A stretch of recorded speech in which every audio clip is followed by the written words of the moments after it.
Myosymplast is one of the types of supracellular structures formed as a result of the fusion of several cells or nuclear division without cytokinesis, means without cell division.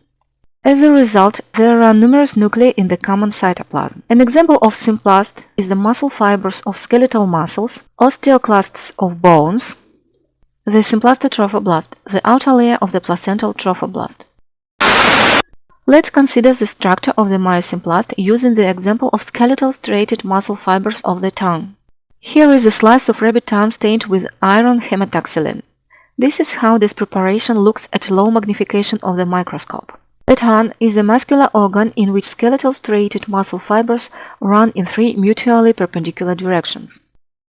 Therefore, on the preparation, we see fiber sections both longitudinal, means cut lengthwise, and transverse, means cut across.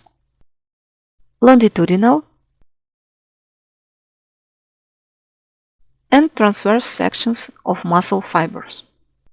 And once again, longitudinal sections, transverse sections.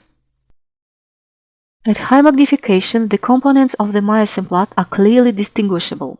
Under the common membrane in myosymplast it is called sarcolemma. There is a cytoplasm or sarcoplasma with a pronounced transverse striation characteristic of muscle fibers, means alternating light stripes of the same thickness and dark stripes of the same thickness. As well as along the periphery of the myosymplast, we see a large number of oval nuclei. So, briefly about this preparation. It is necessary to distinguish sarcolemma, sarcoplasma, transverse striation, and numerous nuclei.